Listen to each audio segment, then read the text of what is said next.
Fala aí, pessoal, tranquilo? Como é que vocês estão? Pessoal, muito bom estar de novo aqui com vocês para mais um João Mendes Entrevista, esse nosso espaço para bater papos que são inspiradores, edificantes, um papo que vai te ajudar nessa jornada aí preparatória para a magistratura. A gente conversa com gente brilhante das diversas carreiras e está comigo hoje aqui o Tiago Scherer, que é juiz federal no TRF da Quarta Região. Tiago, mais uma vez, cara, obrigado por ter aceitado o convite e estar aqui batendo papo com a gente sobre a tua história. Eu quero agradecer a gentileza do convite, o interesse em poder compartilhar um pouco da minha história aqui com vocês. É muito emocionante para mim poder revisitar essas memórias e, quem sabe, contribuir de alguma forma, né? Fico muito feliz com o convite. Muito obrigado. Legal, legal. Recordar é viver, então vamos recordar, né? Tiago, como é que foi isso de ser juiz federal? Você, quando estava na faculdade, você já sonhava com a magistratura? Foi uma coisa que surgiu depois, entre a formatura e a magistratura? Você advogou? Você foi de alguma outra carreira? Conta pra gente, a gente quer saber tudo aqui. Por que ser juiz federal, né? Da onde surgiu isso? Eu acho que isso é uma dúvida que pode estar atormentando muitos dos nossos que acompanham. O porquê escolher uma carreira, né? Por que focar numa carreira? Eu lá no meu colegial, no ensino médio hoje, né? Eu pensava já em ser juiz, entrei na faculdade de Direito aqui da Universidade do Rio Grande do Sul, Federal do Gaúcha, mas a gente sente uma dificuldade na escolha, né? Porque ao longo da graduação não tem assim uma oportunidade para dialogar com profissionais, ter uma proximidade, entender o cotidiano, entender as dificuldades do cargo, as dificuldades da seleção para o cargo, né? Como a minha vida vai ser depois da posse naquele cargo. São coisas completamente nebulosas que a gente não tem acesso. Na minha graduação, eu fui, a maior parte do tempo, auxiliar de escritório, numa companhia, e lá na segunda metade da minha graduação, fui fazer uma diligência a pedido lá da empresa, e era uma diligência na Justiça Federal. Casualmente, naquele dia, tomava posse uma turma de juízes federais, que eu nem vou falar o ano, para não entregar um pouco da idade, mas vinham juízes tomando posse naquele dia, no dia da minha diligência. E eu fiquei encantado com aquilo, fiquei encantado, eu ficava muito. Até porque a Justiça Federal é menos presente, hoje já é mais, né? Mas não era tão presente assim no cotidiano, eu ficava pensando mais na magistratura estadual. E quando eu fui lá naquele dia, caiu aquela ficha: é isso aqui que eu quero, eu vou lutar por isso aqui. E aí, então, a parte final da minha graduação já busquei direcionar esses estudos, tanto que eu comecei a me preparar para o concurso de juiz federal antes mesmo da graduação. Estava lá naquela reta final, aquele último semestre, já focando, né, nos estudos para a primeira prova do concurso de juiz federal, já vinha acompanhando, né, a evolução dos concursos, como é que era a dinâmica, a periodicidade, né, dos certames, e encantado com essa perspectiva, foquei então na magistratura federal. E o curioso é que não basta a gente apenas focar na parte dos estudos. Acho que a gente precisa fazer uma série de atos com uma intencionalidade, né? Foi isso que eu fiz na minha ocasião. Eu sabia que seria extremamente dura, né, a seleção para a magistratura federal. Isso me exigia uma série de recursos, né, de tempo, de energia, inclusive investimentos. A gente tem que custear estudos, livros, né, cursos preparatórios, e, enfim, viagens muitas vezes. Então, é preciso um certo nível de investimento, de dedicação em muitos aspectos, familiar, pessoal, enfim, o engajamento em muitos meandros da nossa vida. E ciente disso, eu fiz uma preparação paralela. Eu sabia que eu precisava ter um degrau, né, para que me proporcionasse chegar mais alto na preparação. Por isso que eu me dediquei, ao longo dessa segunda parte da minha graduação, para um concurso intermediário. Eu fiz o concurso para oficial de justiça da Justiça Estadual, aqui do TJ Gaúcho. Sempre que eu vou lá, vou em uma palestra eu sempre digo com muito orgulho que eu fui servidor da casa, fui durante 2 anos e 6 meses oficial de justiça do Tribunal de Justiça. E o oficial de justiça ele tem uma peculiaridade, porque ele tem uma maleabilidade de horários, né? Ele consegue trabalhar, e às vezes é melhor trabalhar em horários que são contraintuitivos para quem está numa rotina de horário empresarial, horário comercial. Isso me proporcionou, então, não apenas uma renda, porque eu, como auxiliar de escritório, não tinha condições, mas como oficial de justiça pude, então, me preparar mais efetivamente para o concurso da magistratura federal. Eu fiz, logo que eu me formei, o primeiro meu concurso para juiz federal, né? Eu estava preparando, passei na primeira etapa, o que foi assim uma imensa alegria, passei naquele ponto de corte, né? Passei na última nota, assim, mas já dando aquele gás. E aí me preparei para a prova escrita, né? Eram as provas escritas. Hoje, claro, já tem reformulações, modernizações do certame, faz tempo. Me preparei para aquela prova, tem, enfim, atividades preparatórias específicas para isso, né? E passei nas provas escritas. Passei nas provas escritas e fui então para a prova oral. Mas, olhando para trás, eu não estava ainda completamente preparado para enfrentar uma prova oral ou até mesmo para a dinâmica do cargo. E eu acabei rodando na última prova. Acabei rodando na prova oral por 19 centésimos. A minha nota, que deveria ser 6 para aprovação, eu tinha 5,81.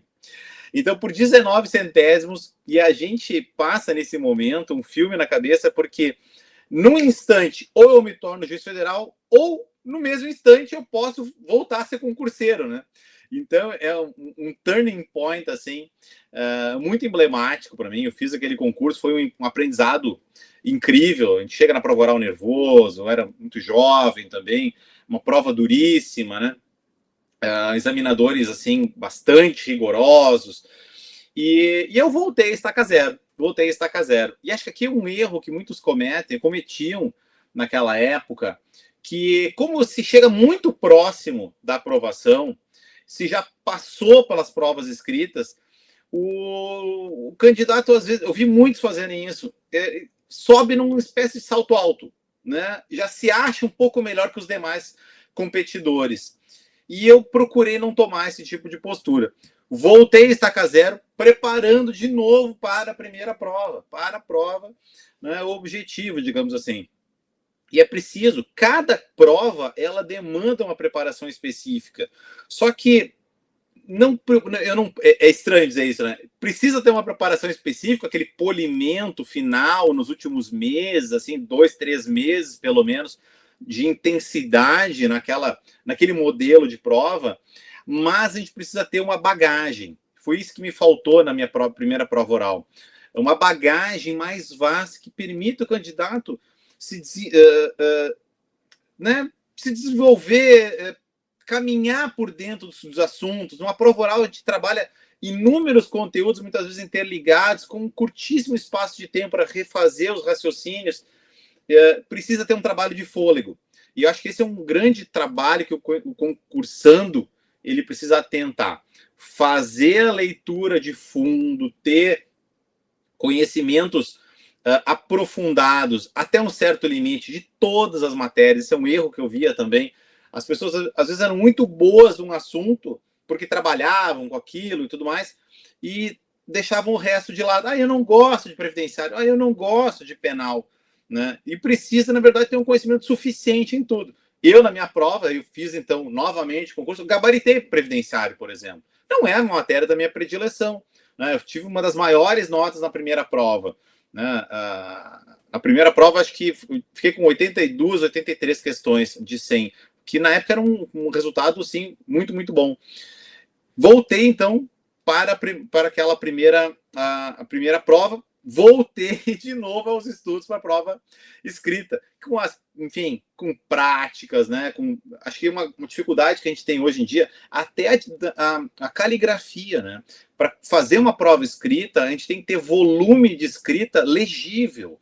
A gente vai cansando, a letra vai ficando horrível, aquilo impacta também no examinador. A gente precisa praticar. Eu pratiquei muito a redação manual, porque hoje com o computador a gente vai cada vez mais perdendo essa manualidade. A gente precisa, inclusive, treinar a musculatura, né, do braço, antebraço, do punho, porque isso acaba fazendo falta lá, né?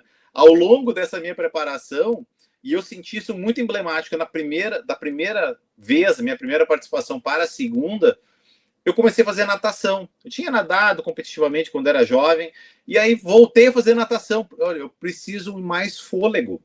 Eu preciso ter condicionamento físico para enfrentar um concurso desse. Para ficar 5 horas concentrado, eu preciso ter um poder de concentração muito grande. E eu busquei na natação recursos para atender essa necessidade do concurseiro.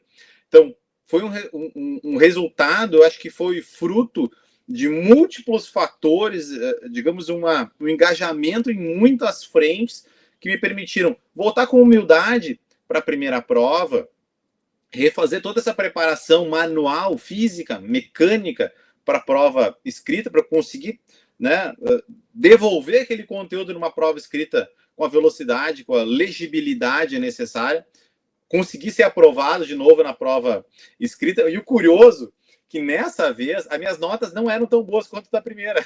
Foram piores. Foram piores. Mas olha só, em paralelo com o da quarta região, sou juiz na quarta região, eu fiz o concurso da quinta região. Em paralelo, com da quarta a quinta, mais ou menos simultâneos, eu fiz da quinta. E lá na quinta, a minha prova, o cível foi muito bom. A penal foi a maior nota da quinta região. E na quarta região eu fiquei, entre aspas, mal, assim, não fiquei muito bem classificado. Não conta sempre a classificação, mas não tinha uma nota exuberante, assim, né? Mas foi o suficiente para passar. Aquele, assim, tipo, sobrevivi, sabe? Sobrevivi. Passei para a última prova. E, claro, aí na prova oral, voltei, era questão de 1 ano e um pouquinho. Alguns integrantes da banca permaneciam e eles, não, então tá aí de novo, Thiago, então estamos aí de novo, né, para fazer frente à prova oral. E aí, claro, aí foi bem mais tranquilo, porque, primeiro que já não era uma experiência totalmente nova, né, já tinha feito uma prova oral muito jovem antes, né, alguns examinadores já me conheciam, né, enfim, aí também doutrinariamente já estava mais bem preparado, né, já com mais cancha para enfrentar. E não é uma preparação apenas científica, né? Naquele sentido de decorar os conteúdos ou saber aquele, né? A gente não quer um juiz Wikipédia, né? A gente quer um juiz que pense, que consiga ter diferentes, né, vetores, e aí como é que vai decidir nesse caso, como é que vai decidir naquele outro, né? E aí tem as situações mais assim curiosas que aconteceram ao longo da prova oral, que eu acabei sendo aprovado nessa minha segunda tentativa, e com muita alegria, com muita satisfação. Eu ingressei na magistratura, estou há mais de 20 anos, né, na magistratura federal, e que é uma trajetória que me orgulha realmente. Eu me alegro, me orgulho, porque acho que a gente precisa de muito autoapoio. O concurseiro muitas vezes está solitário, né? A gente não faz nada sozinho, mas muitas vezes é um trabalho solitário, né? De acreditar naquilo, né? Mais do que, né, do que os outros possam acreditar na gente. Então eu fico muito feliz de ter dado certo, né? E sou muito feliz na carreira também, na profissão. Claro, tem todas as suas dificuldades, mas eu realmente gosto muito, sou um apaixonado. Legal, natural. Você falou, eu achei marcante quando você falou da reprovação por 19 décimos, né, que você falou. E interessante quando você aborda que muita gente, quando chega nesse ponto e termina reprovando, volta de salto alto, né, assim. E você usou a palavra humildade, né? Você voltou com humildade. Eu achei destacar isso muito bacana. Mas eu queria te perguntar, mentalmente e emocionalmente, como é que você lidou com essa frustração? Porque imagino que, assim, é um baque muito grande, né? Você chega ali na prova oral, não sei se aconteceu contigo o que eu vou falar, mas muita gente, quando chega na prova oral, termina ouvindo mais ou menos assim, você chegou na prova oral, você está dentro, né? Tem essa sensação de que, poxa, a quantidade de gente que reprova é mínima, né? E de repente você foi reprovado, você volta com humildade, mas imagino que você deva ter encontrado na sua mente, dentro de você, alguma ferramenta para poder superar essa frustração e seguir adiante. Com certeza encontrei, né? Eu acho que as pessoas têm diferentes motivações, né? Têm diferentes mecanismos de autoapoio. Eu sempre acreditei muito em mim, tá? Eu acho que isso é uma das coisas, assim. E não falo isso com arrogância, assim. Acho que a gente precisa acreditar, né, que consegue superar aquele desafio. Sempre acreditei que era possível, né? E eu tenho uma coisa que eu não gosto, eu não desisto das coisas que eu quero, assim. As coisas que eu realmente quero, eu não costumo desistir. Eu posso mudar de ideia e não querer mais, mas aquilo eu queria muito, queria muito. E além do que, tem toda uma perspectiva de mudança de vida, né? Porque, como outro, enfim, um servidor público, por mais meritório que seja, a vida como juiz é uma vida diferente. E eu queria muito isso, né? Apesar de muitas coisas eu não saber nem como eram, né, na vida real. Mas eu sempre acreditei muito que era possível. Claro, tive muitos amigos que estavam enfrentando os mesmos percalços, alguns ficaram pelo caminho, né? Enfim, não conseguiram, ficaram por outras carreiras, outras atividades, mas eu sempre acreditei muito que seria possível. E aí, enfim, remei até conseguir. Se eu tivesse reprovado nesse concurso, eu fatalmente voltaria a estacar zero. Eu estava fazendo outros concursos também. Sempre fiz mais concursos da área federal, né? Estava fazendo concurso para delegado federal também naquela mesma ocasião. Já estava aprovado para delegado federal. Então, seria delegado federal durante um tempo, mas eu voltaria a carga, né, nesse objetivo. Nem imaginei, agora voltando, nem tinha imaginado isso acontecer, né? Mas faria de novo para atingir o objetivo. Entendi. E eu ia te fazer essa pergunta, mas você terminou já respondendo. Apesar do foco na magistratura, porque foi aquele sonho do encantamento, né, de ver ali aquela cerimônia, enfim, você fez outras provas e você fez delegado, né, e passou delegado. Além de delegado, você chegou a fazer alguma outra carreira? Fiz. Nessa mesma época, eu estava fazendo concurso para TRF da 5ª região, TRF da 4ª região, delegado federal.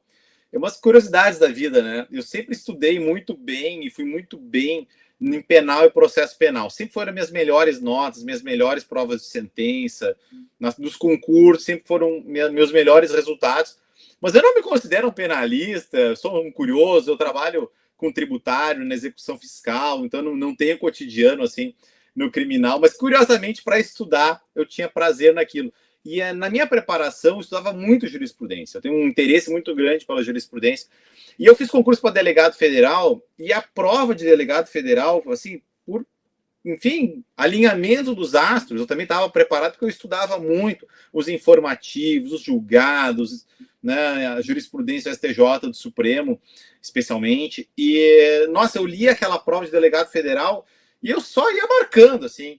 E ainda era aquela prova do SESP, que tantas anulam tantas e tal, e foi um passeio, assim, foi uma prova, assim, tipo, tanto que eu fiquei com a 6ª nota do Brasil, ou 7ª nota do Brasil. Eu cheguei lá na Academia da Polícia Federal, quem é o xerife? Eles dão um nome de guerra, né, pro cristão que chega lá, né? Quem é o xerife? Quem é o xerife? Tava na lista geral, assim, nessa prova.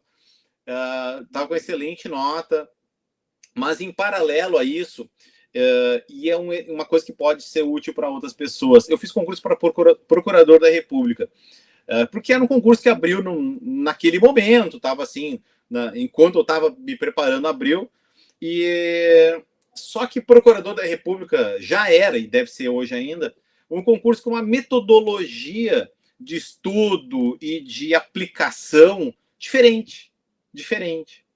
Né? No CESP, para delegado federal, eu tive, entre aspas, sorte, porque as coisas que eu sabia se aplicavam muito claramente.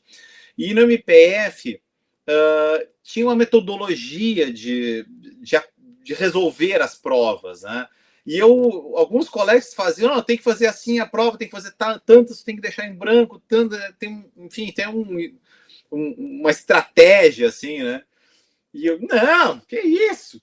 Aí eu entrei de salto alto. Não, vou responder o que eu sei e tal. E por um daqueles critérios, no penal, no resto eu passei. Mas justamente na parte do tributário, enfim, onde eu era bom também, eu acabei subindo no salto e acabei reprovando por conta de um desses critérios assim matemáticos que eu não lembro mais bem. Mas precisa ter uma preparação específica. Acho que isso é uma coisa interessante.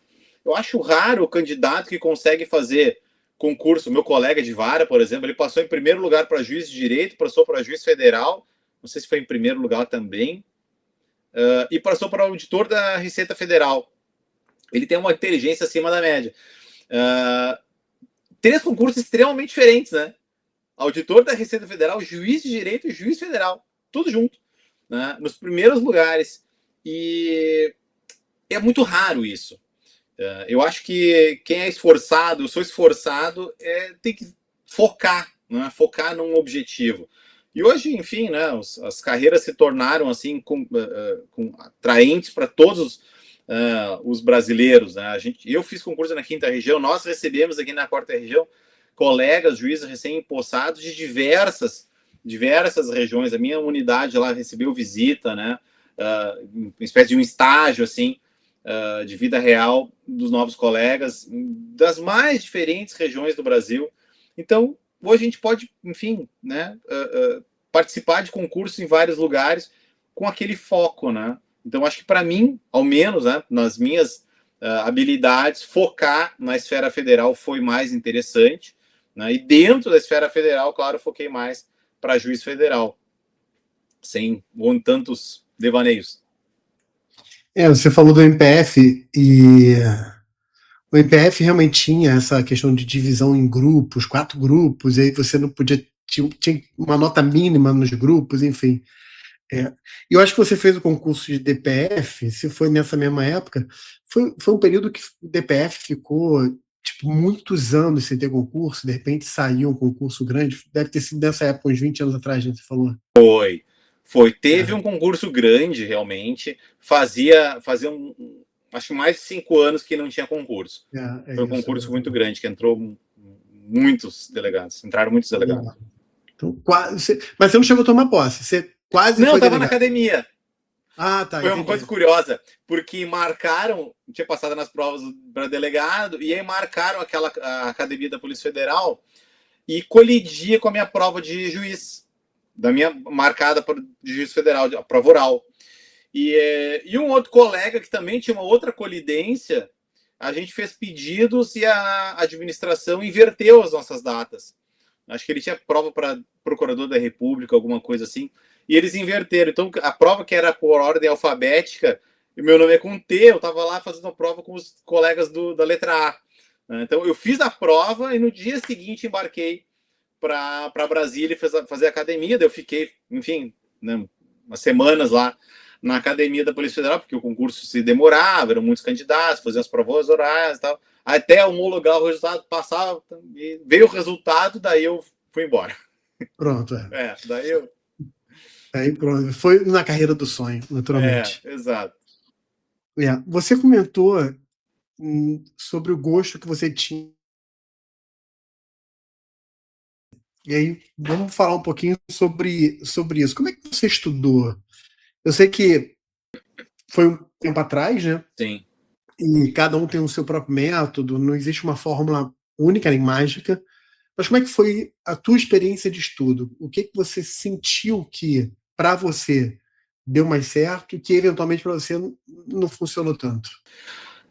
Acho que a gente precisa sempre conjugar vários métodos, sabe? Vários métodos de estudo, várias abordagens do direito, né? Enfim, letra fria talvez possa ser útil para uma primeira prova, ocasionalmente, para revisar alguma coisa para a primeira prova, primeira fase.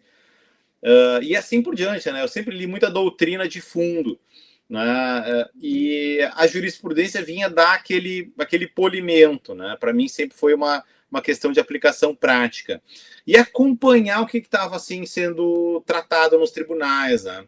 Então a jurisprudência eu usava os informativos do meu tribunal, do STJ, do Supremo, né? Informativo sempre é importante ler. Faço isso até hoje, né? Faço até hoje pesquisa no site algum termo, né? Estou tentando escrever um texto aqui, também pesquiso lá, ver o que está rolando.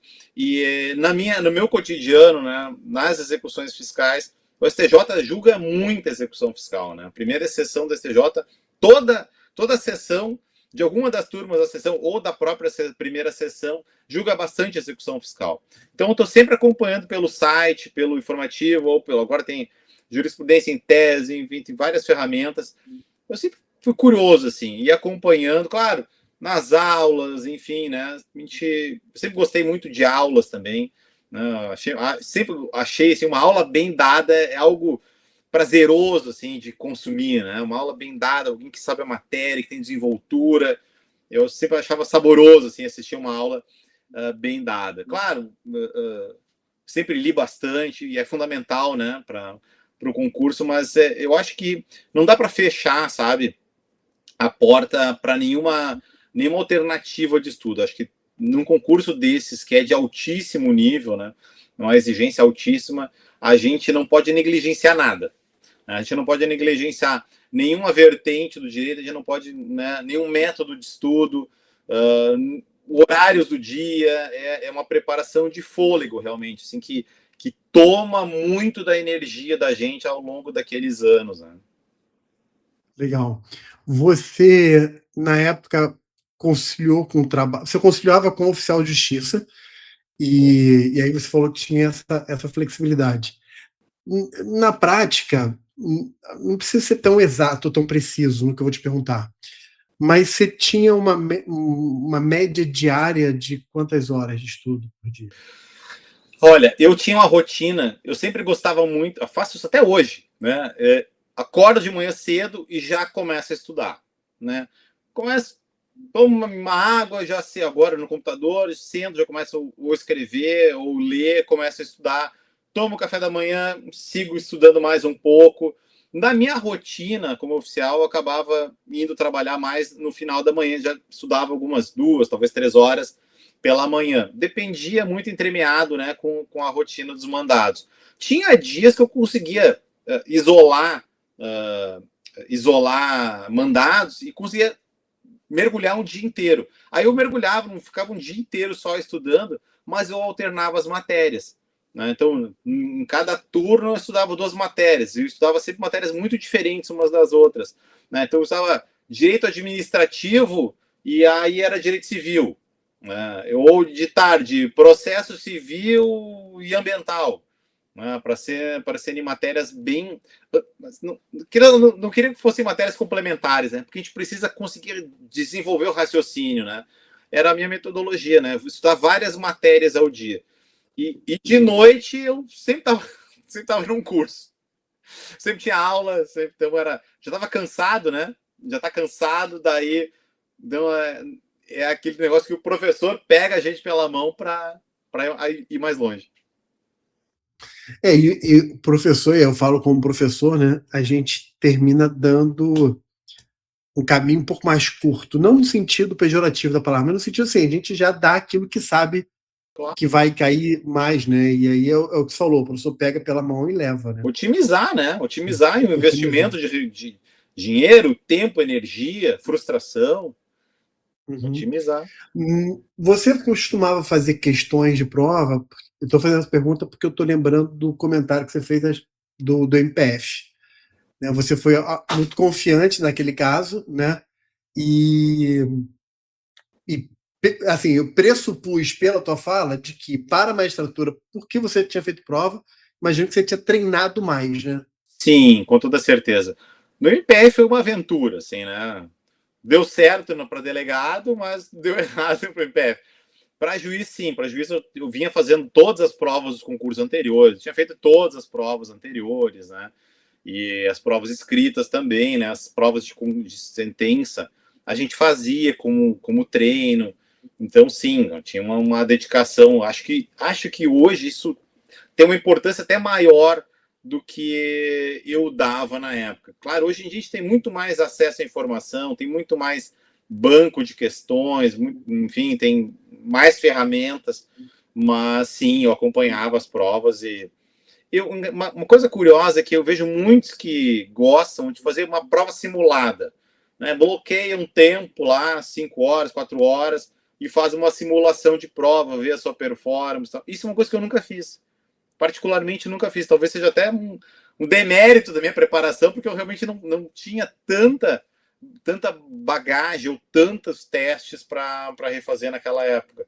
Mas seguramente fazer testes, eu acho que é, inclusive, uma metodologia de estudo, e muita coisa se repete, e a gente vai entendendo a cabeça dos examinadores, onde estão né, as entrelinhas ali que induzindo a gente ao erro. Então é fundamental. Com certeza, legal.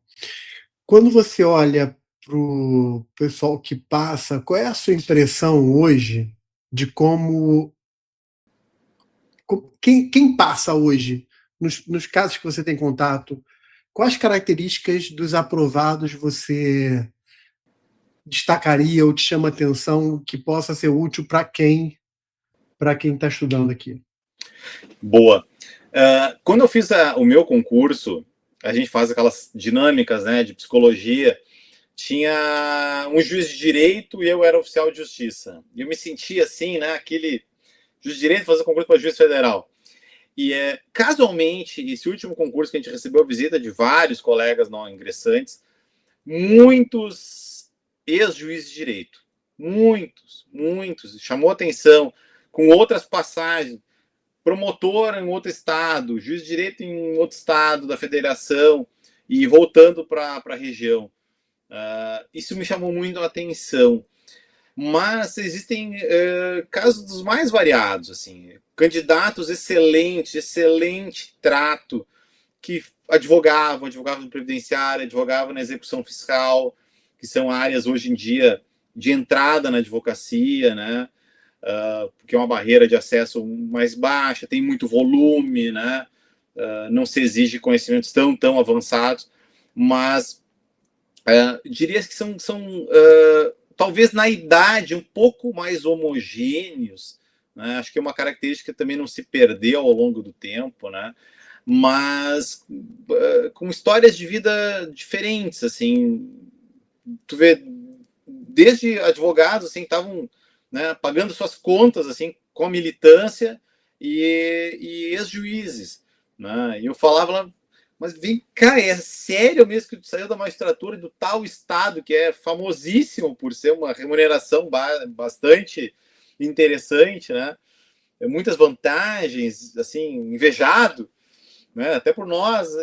É sério mesmo? Não, mas é sério, porque eu queria vir para o meu estado, queria ser juiz, né, federal no Paraná, tal, estava em tal outro estado. Então, coisas assim, bem peculiares. Mas eu diria que continua a mesma disparidade, assim. Acho que isso é uma coisa bonita, inclusive, do concurso, né?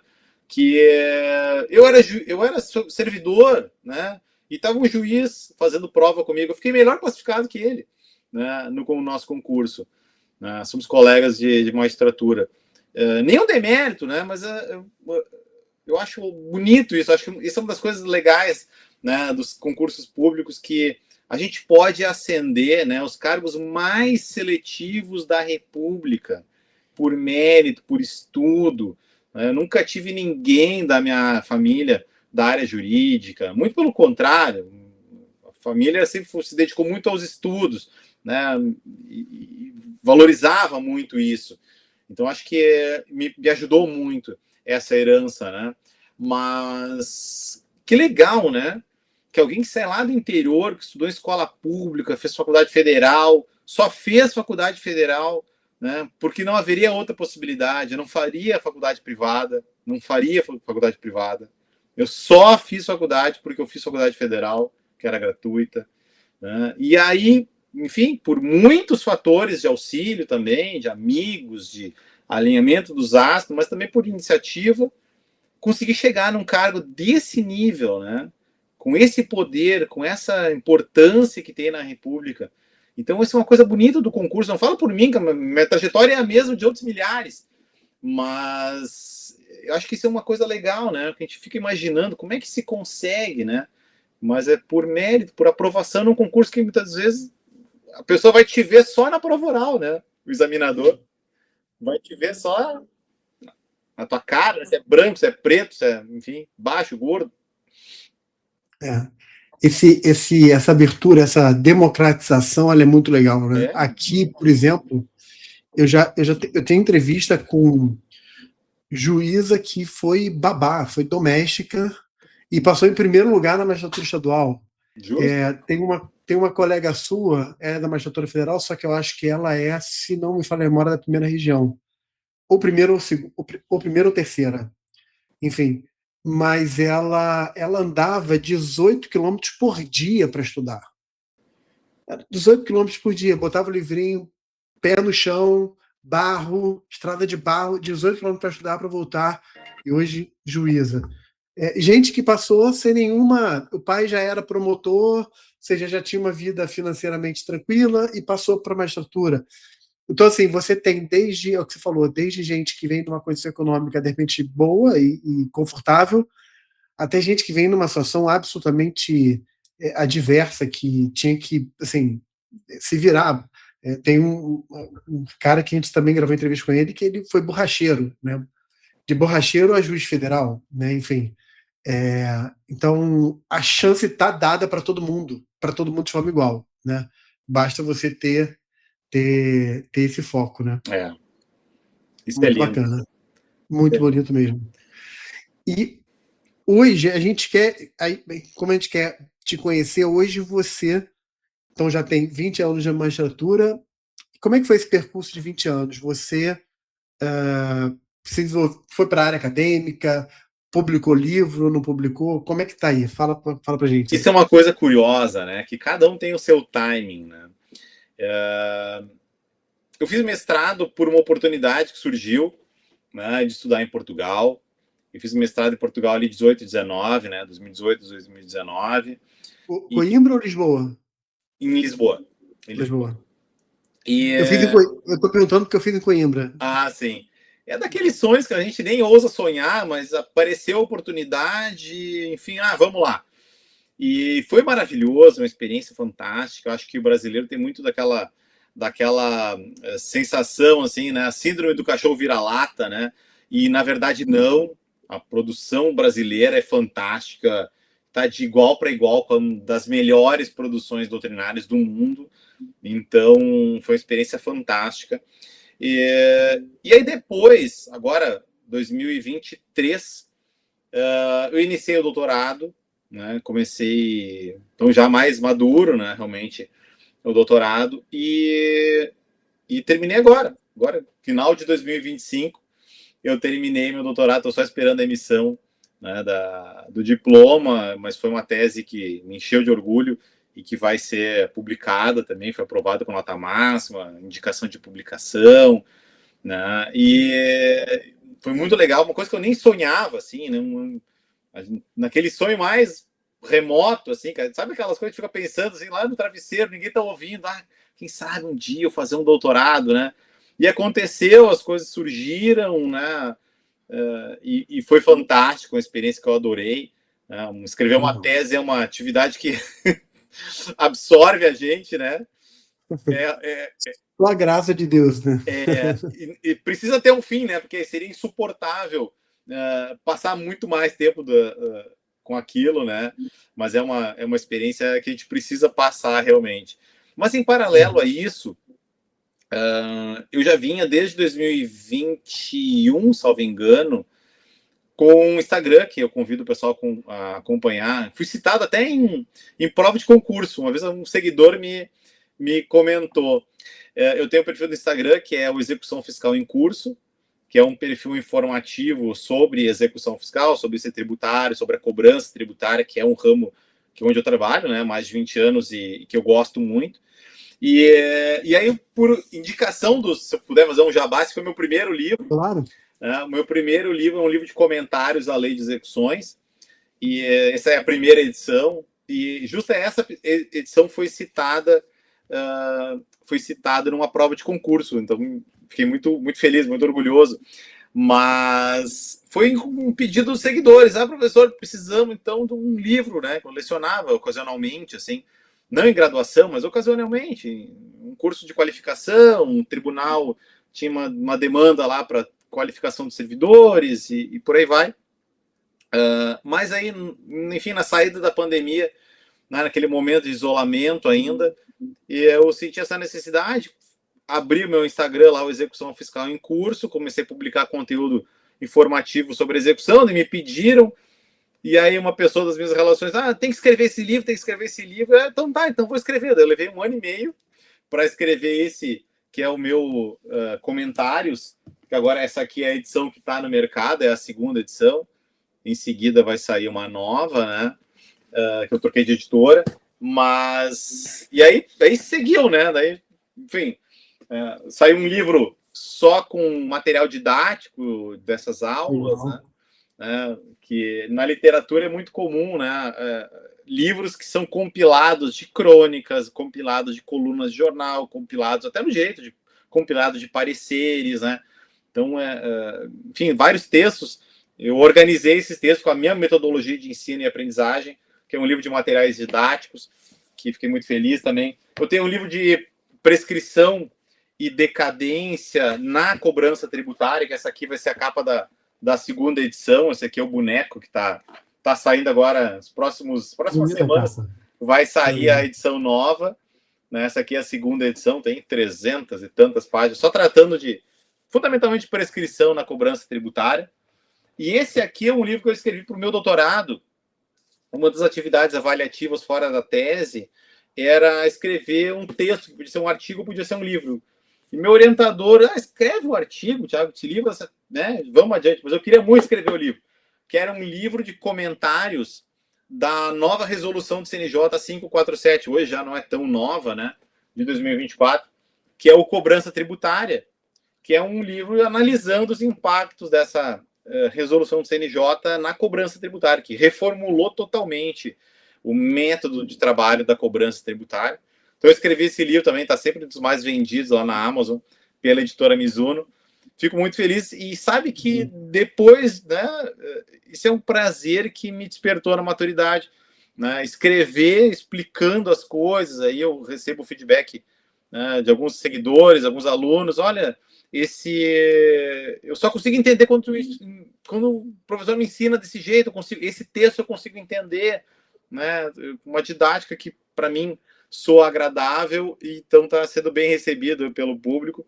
Eu fico muito feliz. Não é tanto de concurseiro, né? É mais para quem atua na advocacia, mas da advocacia de todos os níveis, né?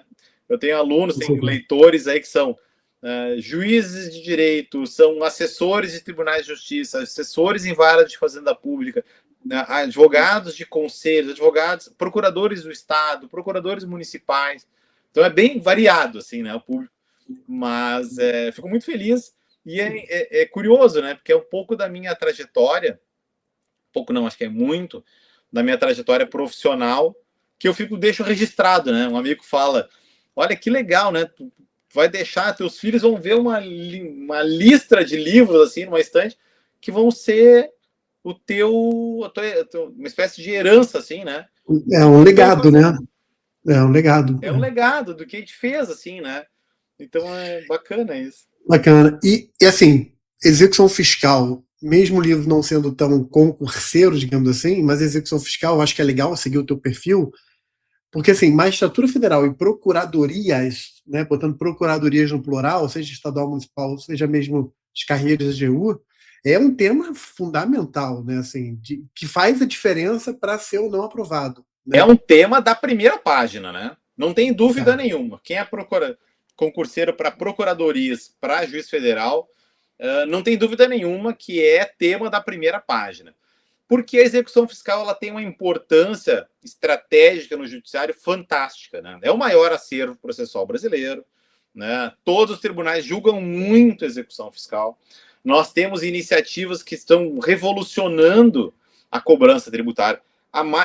Eu achava que a maior era agora, né, a resolução 547, mas me enganei, porque agora tem a lei do devedor contumaz. A lei do devedor contumaz, que na verdade é a lei complementar 225, que trouxe o Código de Defesa do Contribuinte, ela jogou tudo para cima agora em matéria de cobrança de altos valores. Então a gente está no meio de um furacão de transformações. Então tudo isso impacta na doutrina, na jurisprudência e no cotidiano de quem atua, né? Então não tem como a execução fiscal não ter uma importância enorme nos concursos. Precisa, né? Precisa ter dentro do tributário. A gente não sabe bem se é tributário, se é processo civil, né? A gente fica no meio do caminho. mas está lá sendo cobrada e precisa conhecer, né? Porque o profissional que for aprovado vai passar um estágio ali que seja, né, na execução fiscal. Aqui no ênfase, por exemplo, normalmente quem dá processo tributário, seja judicial, seja administrativo, normalmente é o professor de tributário. Isso. Né? Fica ali por causa... E aí fica até a provocação. Quem sabe, de repente, não escrever um manual tributário. Né? Fica aí para você pensar, pode ser interessante. Deixa eu te fazer uma pergunta, Tiago, sobre essa questão da vida acadêmica e concurso público. Claro. Não foi a sua realidade de seguir a vida acadêmica e o concurso público ao mesmo tempo. Você fez concurso, né, anos como magistrado, você seguiu a vida acadêmica. Mas mesmo assim, na sua perspectiva, uma pessoa que hoje, vou imaginar que eu hoje fosse parar para sentar, estou ali, sei lá, tenho meus 20 e poucos anos, 30 anos, e parei e pensei assim, pô, eu quero fazer um concurso, mas eu também tenho uma paixão ali pela vida acadêmica, eu quero fazer mestrado. E aí eu resolvo fazer as duas coisas ao mesmo tempo. Qual é a sua opinião sobre isso? Dá para conciliar? Assim, a pergunta dá, né? Se eu quiser sair andando do Rio de Janeiro para o Piauí, eu vou andando, né? Assim, dá. Mas, assim, é recomendável? A experiência de estudo para a área acadêmica é igual? É diferente da experiência para concurso público? Qual é a sua impressão sobre isso, já que você passou pelas duas realidades? Olha, eu vou usar um exemplo de uma colega minha, uma queridíssima colega para a magistratura, que acabou não passando no concurso e aí fez a seleção do mestrado e seguiu a vida acadêmica. Claro, ela tinha um gosto por isso. Mas a gente não pode, eu acho, muito pouco estratégico, para não dizer que é um suicídio educacional, tentar fazer as duas coisas ao mesmo tempo. Eu diria que é praticamente impossível fazer as duas coisas ao mesmo tempo. Eu tenho colegas geniais, que eu acho assim de uma inteligência muito acima da média, e eles não fizeram. E são doutores em produção e tudo mais. Eu acho muito pouco estratégico tentar fazer as duas coisas ao mesmo tempo. Acho muito mais estratégico quem tem um interesse pela atividade acadêmica fazer primeiro os concursos da sua vontade, do seu interesse, seja promotoria, advocacia pública, magistraturas, enfim, a magistratura especializada que lhe interesse. Acho muito mais interessante fazer isso e depois seguir a trajetória acadêmica do que o contrário. Porque a trajetória acadêmica, ela te lança para um tipo de estudo, um tipo de discussão, uma segmentação que é incompatível com a gente teria que voltar a estaca zero, né? E quase como um recém-graduado para começar uma preparação para concurso. Então, eu acho pouco interessante, assim, ter um mestrado em Direito para depois fazer concurso, por exemplo. Eu acho contraproducente. Eu concordo contigo.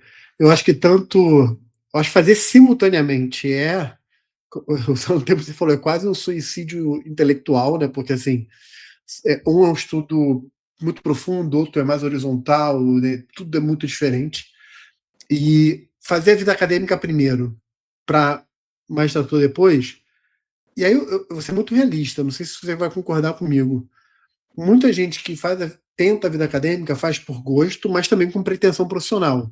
Claro. E as possibilidades profissionais com mestrado, é óbvio que aumenta, mas talvez não seja o salto que a pessoa esperava que fosse dar em termos de oportunidades e até em termos financeiros. Então, seguir o caminho do concurso primeiro para depois da vida acadêmica, até por esse sentido, faz mais sentido. Total. E uma outra percepção que eu tenho, Thiago, agora dando a minha opinião na perspectiva de quem está dando aula para concurso, quem vem da vida acadêmica, especialmente quem fez mestrado e doutorado, depois, para estudar, adaptar a mente, a forma de pensar para o que é o concurso público, tem muita dificuldade. E às vezes, como você falou, são pessoas brilhantes, que conseguem ter uma sofisticação de raciocínio muito alta. mas talvez por isso não consiga, às vezes, voltar para o feijão com arroz que é necessário para o concurso público. Né? Justo. Bem isso. Exato. Exato. Eu acho que o caminho das pedras, até em termos de salto financeiro, enfim, né, para ter a mesma remuneração, teria que dar aula em 1, 2, 3 instituições, né, e multiplicar as cargas, acho que E olhe lá, né? 3 e olhe lá, né? É difícil. Perfeito. A gente está caminhando aqui para o final, Thiago, e, poxa, mais uma vez, obrigado demais por ter aceitado. E eu sempre coloco um desafio aqui para os nossos convidados, né? O pessoal que chega aqui, o desafio é: o pessoal que chegou até aqui na entrevista, né? Tá te acompanhando. Aliás, pessoal, dá aqueles 3 6, né? Comentar, compartilhar e curtir para a gente ganhar, expandir essa entrevista. Mas aí, Thiago, o pessoal tá aqui e vai anotar uma frase sua. E essa frase eles vão botar no computador, vão botar na parede, vão botar na geladeira, vão botar para poder. Vai ser aquela frase para dar força, para dar vigor. Que frase seria essa? Olha, eu vou repercutir uma frase. Essa, ó, foi quase pegadinha, porque ele não me preparou para essa tarefa. Não, mas eu não preparo nenhum convidado para essa frase. Só comigo. É para sair do coração. Mas eu vi uma frase esses dias fantástica. Na verdade, era daquele Charlie Munger, que faleceu recentemente, um dos grandes investidores de bolsa de valores, né, sócio do Warren Buffett. Do Buffett, isso. Isso, morreu aos 90 e poucos anos. E ele disse numa entrevista que ele pesquisava, estudava muito nos livros, né? Estudava muito nos livros. Estudava nos livros de história. Ele falava que o presente é explicado, né, através dos livros de história. Então a gente vai entender o presente através dos livros de história. É uma coisa sobre os livros de história. Ele falou uma frase que eu achei incrível, que existem respostas de bilhões de dólares em livros de 30 dólares.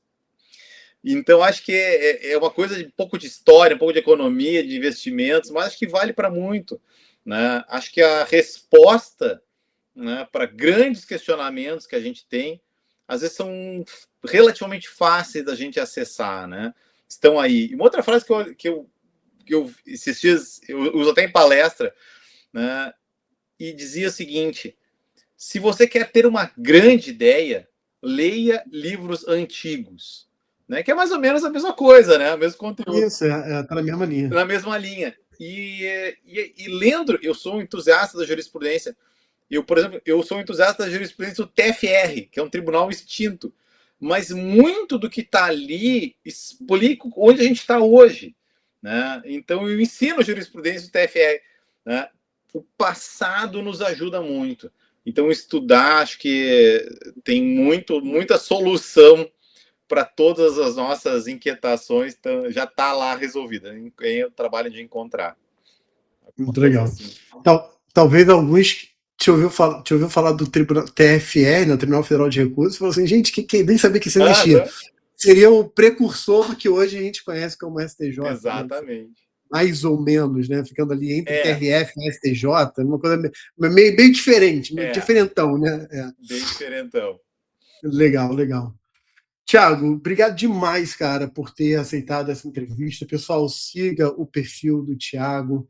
Ele está sempre dando dicas lá de execução fiscal para você que quer magistratura, procuradoria. Para carreiras jurídicas, de forma geral, é um tema relevante, mas vamos botar ali num degrauzinho acima, né? Magistratura e procuradoria, porque vale bastante a pena. Tem os livros dele, vê se de repente você advoga aí, mesmo enquanto estuda para concurso, está advogando, vale a pena ter material bom, de qualidade para consulta, porque, como você falou, é uma advocacia muito, muito ampla hoje em dia, né? Tanto a previdenciária, né? Mas, nesse caso aqui, a de execução fiscal, como você disse, né? Muito bom. E eu vou deixar, meu querido, para você a despedida, para você falar diretamente com o pessoal e se despedir. Eu quero, mais uma vez, agradecer a gentileza, a honra desse convite, agradecer quem acompanhou essa conversa tão prazerosa até esse momento. Recordar é viver, né? Uma vez eu gravei um vídeo contando um pouco da minha história também, mas é muito gostoso, né? Voltar nos passos assim. E para finalizar, quem é procurador, vai ser procurador da Fazenda Nacional, procurador do Estado, procurador de município, vai encontrar muito realmente conteúdo útil nos meus textos, né? Tem muito feedback positivo. E também lá no meu perfil Execução Fiscal em Curso tem sempre bastante conteúdo a esse propósito aí, bem útil, prático. O que está pegando no mercado aí das execuções fiscais. Pessoal, muito obrigado, muito honrado pela atenção de todos. Legal. E é execução fiscal em Tudo curso, junto. tudo junto, sem hífen, sem nada. Tudo junto. Execução fiscal em curso. Beleza. Gente, um beijo para vocês. Thiago, mais uma vez, obrigado. Grande Até a abraço. próxima, galera. Valeu. Tchau, tchau. Tchau, tchau.